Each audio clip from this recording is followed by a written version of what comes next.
All right, good afternoon, everyone. I'm going to do a quick update on the currency markets, equity markets, and commodity markets, and show you a little bit of the relationship of all three of them, how they're working with each other.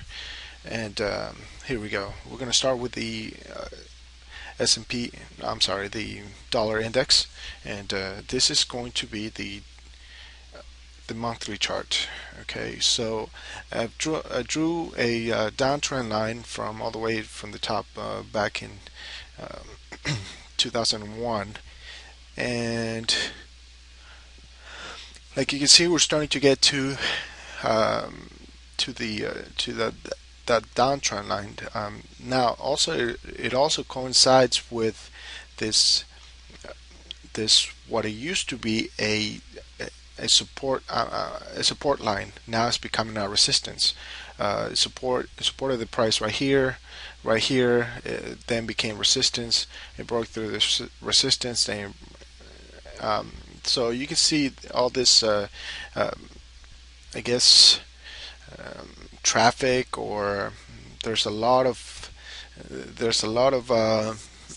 bouncing back and forth throughout this main parallel vertical line right here. Um, Also, I wanted to show you, if you go to the weekly chart, on the weekly chart, we're starting to see uh, that we are on the moving averages for the MACD. We're starting to see that the MACD is starting to touch this downtrend line that I've drawn before. We're gonna have to see if it holds, um, or the MACD moving averages actually get a chance to break through it. If it breaks through, this will be our first indication that we may be going to higher prices for dollar. Now, I don't see that happening because we're starting to see some divergence on the stochastic. The stochastic starting to move, starting to curve around to the downside. But again, this is the weekly chart, so we'll have to see what happens.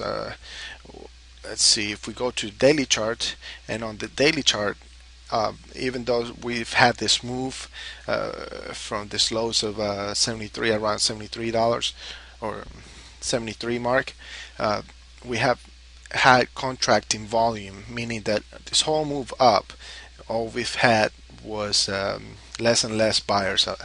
I guess you can say that people. I don't think there's much of a conviction, I guess, on getting into the dollar. Okay.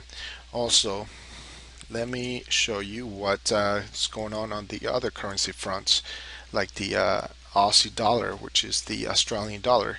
Now it moves the Aussie Australian dollar slash US dollar.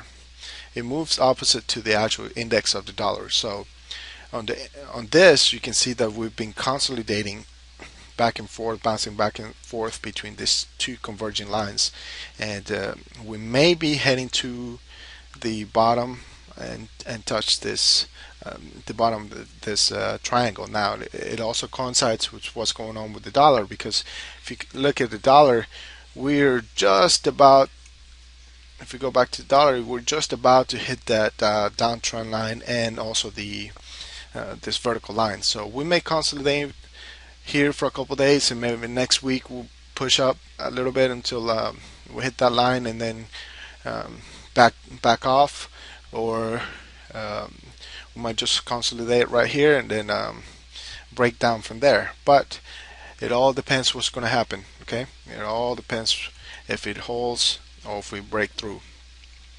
Now, this is the euro futures. On the euro futures, again, with this vertical line, I'm showing the I guess the traffic that has been going on through this through these prices, and now we're getting really close to that major traffic area. Okay, so we've been in this downtrend channel, and we're starting to see what I believe is exhaustion of the selling price. I guess selling pressure is getting exhausted. So again, you can see some contracting volume on the actual selling volume, like you can see right here. Okay, it also coincides with what's going on with the dollar. Now let's look at the gold, because gold got hammered today. Okay, and if we look at what's going on with the gold in the longer term chart, I'm actually going to be looking at the weekly chart. Okay, on the weekly chart, we've been in this uptrend channel since I guess the end of 2008, and we're starting to get to the bottom of this downtrend channel. Also, this vertical line again, and I'm using vertical lines because it's showing you where the traffic has been stalled or um, has been the most. You can see the most traffic through. In this case, we're bouncing until we have enough energy to break through it, and now this is becoming the support area. Now, also wanted to show we're about to get there to that vertical line, and also the bottom of this uptrend channel, which again it coincides with what's going on with the dollar. See how everything just gets interrelated with everything else. But on the dollar, what I saw that it was something interesting is that today we had some major volume at the lows, and so had a nice tail rejecting those lows. So we may or may not just consolidate and then just reverse from there. So the same thing, the exact same thing that's going on in the dollar. Now, if we look at what's going on with the S&P 500, okay, let's look at the S&P 500's daily chart. But I'm looking all the way back to the low in 2009. Okay, we've been in this uptrend channel, nice move up.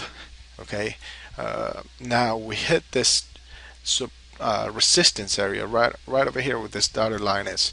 What we did, now we backed off. Now we're consolidating. If you I added some the count for this, you have the A, B, C. This could be a D and then an E, meaning that we may hit down to the bottom of this triangle, or we just what we did was just did a nice pullback, gain some strength, and then break through to the north.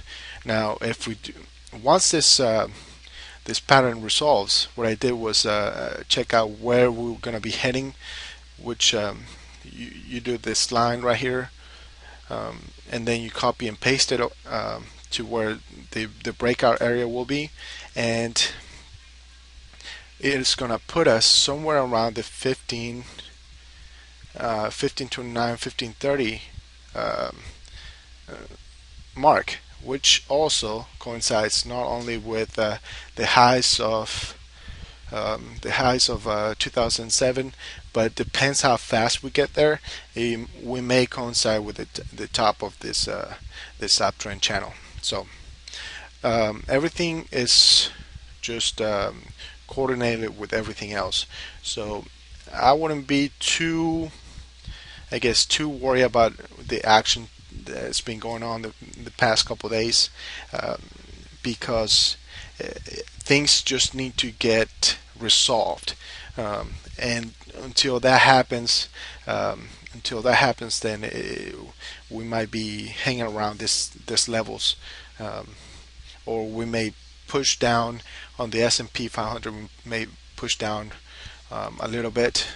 Let's go back to it, to E, which it may happen until the dollar gets to all the way up to the downtrend line before we we reverse on both the dollar and the equity markets, in this case the S&P 500. So um, I'll be doing an update on the energy sector, which is still one of my favorite sectors for 2007. But until then, thank you for listening. This is directionalanalysis.com.